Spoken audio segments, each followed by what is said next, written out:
तो बहनों भाइयों, आज की debate doctor Richa Singh Bharatiya Janata party की प्रवक्ता हैं, आलोक शर्मा कांग्रेस पार्टी के राष्ट्रीय प्रवक्ता हैं, हमारे साथ दिल्ली से जुड़े हैं, डॉक्टर सतीश प्रकाश दलित समाज के जाने माने चिंतक हैं, दीपक रंजन समाजवादी पार्टी से हैं, अनिल दुबे राष्ट्रीय लोकदल के महासचिव, राजेंद्र गौतम उत्तर प्रदेश के बहुत ही जाने चर्चित पत्रकार और वीरेंद्र सिंह जी हमारे एग्जीक्यूटिव एडिटर हमारे साथ इस कार्यक्रम में जुड़े हुए हैं।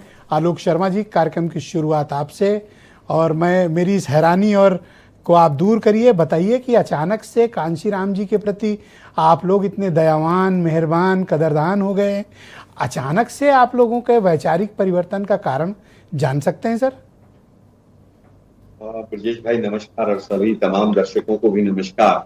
और मैं ये कहना चाहूंगा कि कांग्रेस जो है वो कभी भी इस तरह से कभी भी अपने आप को नहीं इंगित करती है कि हम किसी के प्रति दयावान हैं। या देखिए, दया तो परमात्मा की ही रहती है। और मैं समझता हूं कि जिस तरह से हालात राजनीतिक परिवेश में बदले हैं पिछले 8-10 साल में, खासतौर पर बीजेपी के आने के बाद, और किस तरह से बीजेपी ने बसपा को समाप्त किया है। कांग्रेस पार्टी हमेशा से बहुदल और डाइवर्सिफिकेशन और सबका लोकतंत्र में हिस्सा रहे, इन तमाम सिद्धांतों के साथ हमेशा से हम लोग आगे बढ़े।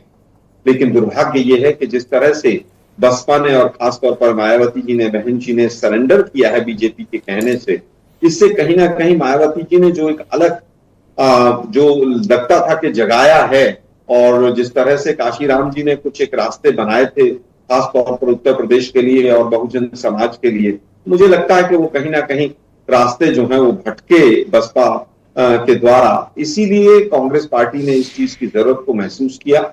एक व्यक्ति कोई विशेष नहीं होता, लेकिन उसके आदर्श, उसने कोई रास्ता दिखाया हो, और ये कांग्रेस पार्टी का हमेशा से रहा है, चाहे तो विरोधी भी रहा हो राजनीतिक आधार पर। लेकिन अगर कहीं पर ऐसा हमें लगता है कि उसकी वजह से समाज को कोई फायदा हो सकता है या हुआ है, तो हम सदैव उसके पक्षकार रहते हैं। यही कारण है कि प्रेम और सम्मान की जो भावना की बात अब मैं कुछ सवाल करना चाहता हूं आपसे। ये प्रेम और ये जो आपको याद आया कि कांशीराम जी की शख्सियत और उनका योगदान उनके निधन के 20 साल के बाद आपको याद आया, अगर इसको अवसरवाद और मौके की राजनीति कहें तो ना कहें। दूसरा, मैं आपको आपकी बात ही याद दिलाना चाहता हूं। आपने इसी डिबेट में कहा कि हालात बदले हैं, तो हालात बदले इसलिए आप कांशीराम जी की विचारधारा के नजदीक जा रहे हैं। सर, इसको क्या मैं अवसरवाद कहूं? नहीं, देखिए, हालात बदलने से तात्पर्य ये नहीं है कि हमने कोई अपने आदर्श बदल लिए। हमारे राजनीतिक प्रतिद्वंदी भी रहे वो, और बसपा हो या सपा हो, हमने आमने सामने भी चुनाव लड़े और हम साथ भी रहे। तो उसको अवसरवाद ना कह के मैं समझता हूं कि बदलते परिवेश में कहीं ना कहीं इतिहास बहुत सी चीजें सिखाता है, उसी का एक आप उसकी परिपाटी मान सकते हैं। जिस तरह से बसपा ने बीजेपी की बी टीम बनके और जिस तरह से सरेंडर किया है, बहुजन समाज का जिस तरह से पिछले वर्षों से देखने को मिल रहा है, स्वाभाविक है कि कांग्रेस पार्टी चाहती है कि तमाम जो पिछड़े हैं, दलित हैं, सब इकट्ठे हों। कांग्रेस का वैचारिक राजनीतिक परिवर्तन हो चुका है? देखिए, राजनीतिक परिवर्तन, राजनीति तो वैसे ही हमेशा से प्रवाहमान रही है, हमेशा से बहते हुए पानी की तरह रही है। कभी धाराएं आती हैं, कभी रुकती हैं, लेकिन हमने हमेशा से ये देखा कि कहीं ना कहीं काशीराम जी का एक योगदान रहा।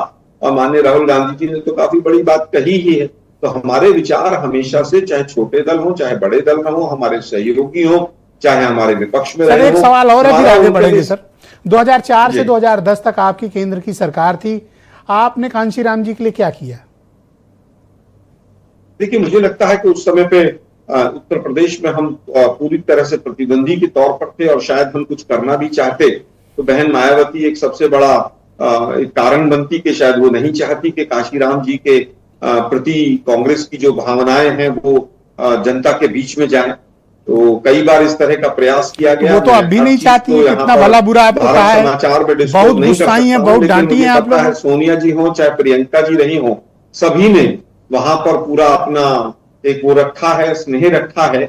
और एक हमारे आंध्रा के सांसद रहे हैं तिरुपति से, उन्होंने भी, उनका भी जिस तरह से काशीराम जी के प्रति रहा है, तो हमारा एक हमेशा से सम्मान और एक वो रहा है, प्रेम रहा है। मैं आपके ऊपर एक आरोप लगाना चाहता हूं। आपकी पार्टी यानी कांग्रेस पार्टी कांशीराम को राजनीतिक वोट बैंक की तरह इस्तेमाल करना चाहती है, ठीक पूछे? देखिए, आपका आरोप जो है, आप वरिष्ठ पत्रकार हैं, आपके आरोप का मैं सम्मान करता हूं, लेकिन केवल वोट बैंक के लिए हम ऐसा कर रहे हो ऐसा नहीं है। उनके दिखाए हुए रास्ते को, और अगर बहुजन समाज आज पिछड़ रहा है, जिस तरह से तमाम ऐसी घटनाएं उत्तर प्रदेश के अंदर दलित और पिछड़ों के ऊपर हो रही हैं, आपने देखा किस तरह से रायबरेली में भी वाल्मीकि के ऊपर जिस तरह से हुआ, मैं डिबेट के दूसरे चरण में आपके बाकी विचारों को तो आज कांग्रेस पार्टी चाहती है कि थैंक यू सर। हम